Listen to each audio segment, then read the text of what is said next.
ګرانو کتونکو سید شهرزاد شاه باچا څېړنکار د هغه سره به خبرې اترې کوو چې دا آیس پی آر د مشر جامعاتو ته تګ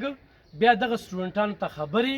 د دې څه اثرات دي. اکثره په دغې باندې پی ټي آی والا ته ډېر زیات دوک او درد دی چې یاره دغه خلکو له کوم برین واش شوي دي د دوی کومه ذهن سازي شوې ده او هغوی کولو مټ باندې سوالونه کوي او د هغې جوابونه ورکړل کېږي نو په هغې باندې هغوی مختلف پروپیګنډې اوس کوي. شاه صاحب څه به وایې د احمد شریف صاحب آیس پی آر چیف چې کوم دی دغه تګ جامعاتو ته دې ته په کوم نظر ګورئ؟ یاره نور خو زما په خیال چې فوج خپله اداره ایس پی آر شته هغوی په مطلب دی چې لکه خپل موقف لري خو تر کومه پورې چې زموږ په شان د صحافیانو یا موږ خلکو چې په جمهوري بالادستۍ باندې یقین درلودلی دی موږ دا وایو چې د فوج اداره جوابدeh پکار ده او که فرض کو هغه ځي او نوی نسل په ذهن کې داسې سوالونه را پیدا کېږي لکه چې نن سبا یوازې تاسو د یو مخصوص ګوند نوم واخیسته خو نن سبا په ټوله دنیا کې د پاکستان خلاف یو پروپاګنډه شروع ده په هغې کې را ده په هغې کې هندوستان دی په هغې کې مغربي ملکونه دي د سی پیک مسله ده پکې د افغانستان نه زموږ خلاف سازشونه روان دي نو دا یو ډېر ویل کوارډینیټډ سازش دی چې زموږ ځوان نسل موږ دونه ګمراه کړو چې هغوی خپل فوج سره نفرت شروع کړي په مقابله کې زموږ دفاع کمزوري شي او چې زموږ دفاع کمزوري شي نو موږ بیا خپل میزایل سیسټم او خپل ایټمي وسلونه لکه د یوکرین په شان لاس ووینځو او که څوک کمل وخت تېروي نو بیا دې موږ تېر کړي. نو د دې لپاره ډېره ضروري ده چې د نوې نسل په ذهن کې کوم سوالونه دي پکار دی چې د فوج ترجمانه اداره د هغې جوابونه ورکړي او دا یو ډېر تعمیري عمل دی. زه خو د دې ډېر زیات هرکلی کوم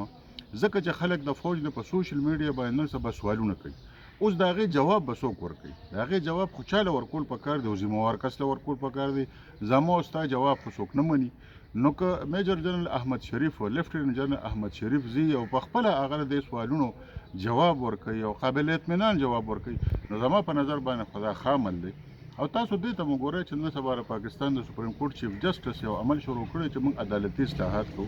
نو هغه وزیر اعظم سره ملاویږي او د پاکستان تحریک انصاف پلاوي سره ملاویږي چې په هغې کې د تحریک انصاف ټول قیادت ملو دی نو بیا موږ د تحریک انصاف ته قیادت نوم دا سوال کولی شو چې تاسو د پاکستان د سپریم کورټ د چیف جسټس سره په کوم حیثیت کې ملاویږئ خو موږ دې ته هم په ښه نظر ګورو چې عدالتي اصلاحاتو کې هم د اپوزیشن او د حکومت ټولو سلا پکار ده او دغه شان دا کوم عمل چې شروع کړی دی د آی ایس پی آر اوسني مشر زه خو ورته د یو صحافي په حیثیت په مثبت نظر ځکه ګورم چې ډېر سوالونه د نوې نسل په ذهن کې خلکو په زور ورټومبلي دي غلط فهمۍ پیدا کړي دي د دفاعي ادارو د فوج او د ځوانانو ترمنځ نو د دې جواب که ور نه کړی شي نو هغوی بیا دا وایي چې دا موږ ته چې چا څه ویلي دي بس دا به ریښه نو لهذا دا ډېر یو ښه عمل دی دې له دوام ورکول پکار دی او پروګرام داسې کول پکار دی چې په هغې کې ځای په ځای باندې دغه شان د لیفټننټ جنرال نه علاوه نور داسې پوه کسان پکار دي چې هغوی مختلفو ورکشاپونو له ځي